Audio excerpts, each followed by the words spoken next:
have ever been interested in the history of calculus? Oh, really? Okay. That was more than I expected, actually. I was expecting none of you to raise your hands. Well, for the people who didn't raise their hands, you hopefully will be interested today. So, calculus went through 3 phases. It went through anticipation, development, and rigorization. Today I'll be focusing on the development phase. 2 people are associated with this development, and that is Isaac Newton and Gottfried Leibniz. I'm discussing them today because there's actually a scandal in the math community based on who discovered calculus first, and these 2 are the ones that are associated with discovering it.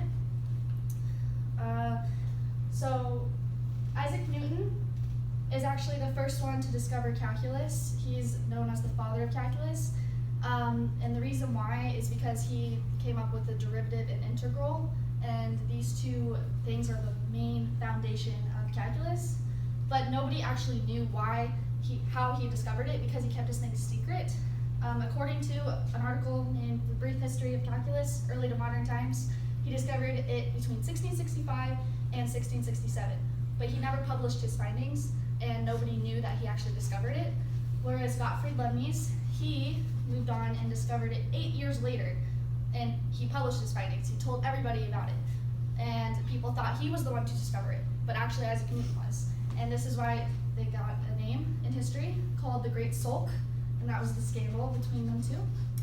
So they both discovered calculus with different aspects, and Isaac Newton focused more on time. Examples of time was velocity, acceleration, so he's really associated with physics, whereas Gottfried focused more on intervals and values getting closer to infinity. So that's why positive infinity, negative infinity, that's really the basic examples that Gottfried had. There's not much more that he really discovered because of things I'll discuss later. So Isaac Newton, the derivative. In this graph, you can see that there's a point here.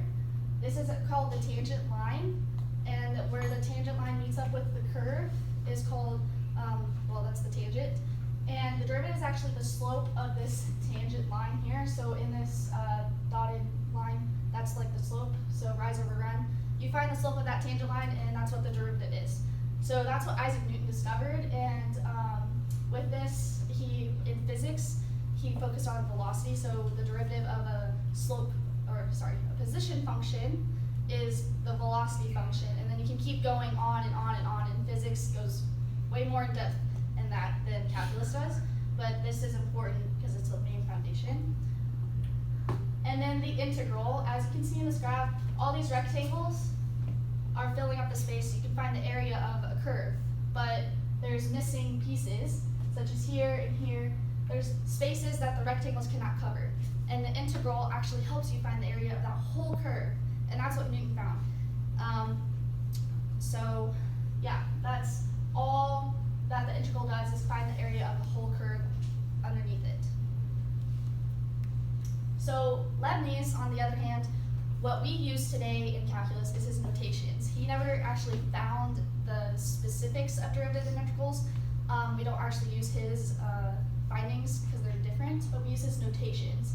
So when you find the derivative, you write dy dx, and a brief history article, the article title, Brief History of Calculus, explained that we use his notations because overall his notations were encompassing, whereas Newton's notations were more for himself. He never actually made it legible for anybody outside of his own mind to read, so that's why we don't use his notations at all, and that's how Gottfried got his, he was known as the founder of that, for that reason. So this is the derivative notations right here on the side. So the first derivative is dy dx, and the second is d squared y dx squared, and it continues on and on and on. And then the integral, this symbol right here is the integral symbol. The rest of the stuff was actually found later in the rigorization process, but I couldn't find a picture of just the integral symbol. It always comes with the rest of the stuff. But this is all that Leibniz founded. And that was basically my overall speech. The reason why it's important to know that these 2 founded calculus is because they really help with business calculus. calculus helps business a lot. It makes physics easier to understand. It explains overall why things happen the way they do. And it's important to know that both of them founded it, because even though Isaac Newton is known as the founder and father of calculus,